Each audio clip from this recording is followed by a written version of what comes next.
তারপর জয়কে দেখা যায় সে উঠে দাঁড়িয়ে তার বেয়ে এগুচ্ছে, কিন্তু যাওয়ার সময় চাপ পড়ে চেয়ার লিফটের একটি স্ক্রু খুলে যায়। এতে লিফটটা একদিকে হেলে পড়েছিল। লিলি কোনোভাবে সেটাতে এঁটে থাকে। এদিকে আবার নিচে এ সময় কিছু শেয়ালকেও চলে আসতে দেখা যায়।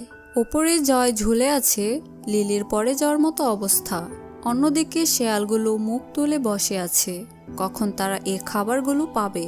জয় তার ধরে এগোচ্ছিল, বরফ ঘষে তারগুলো আরো ধারালো হয়ে গেছে, তাই তার হাত কেটে ক্ষত বিক্ষত।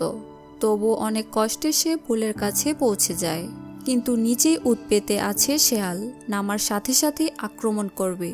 জয় লিলিকে বলে স্কাই ডালটা তার দিকে ছুড়ে দিতে। ডালটা হলে অন্তত শেয়ালগুলোকে তাড়াতে পারবে, কিন্তু লিলি ছুড়ে দিলেও সেটা তার কাছে অবধি পৌঁছায় না। এখন আর কোনো উপায় নেই। কিছুক্ষণ পর শেয়ালগুলো দূরে সরে গেলে সুযোগ বুঝে জয় পুল বেয়ে নিচে নামে, কিন্তু মাটিতে নামার সঙ্গে সঙ্গে শেয়ালগুলো তার উপর ঝাঁপিয়ে পড়ে। ওরা দূরে যায়নি, পাশেই কোথাও উৎপেতে লুকিয়েছিল। পাশে পড়ে থাকা স্কাই ডালটা হাতে নিয়ে জয় মরিয়া হয়ে তাদের ভয় দেখায়। শেয়ালগুলো সরে গেলে সে দেরি না করে সেখান থেকে বাঁচার উদ্দেশ্যে পালাতে থাকে। যদি বেঁচে যায় তাহলে সে সাহায্য নিয়ে ফিরবে, কারণ লিলিকে এখনও উদ্ধার করার বাকি।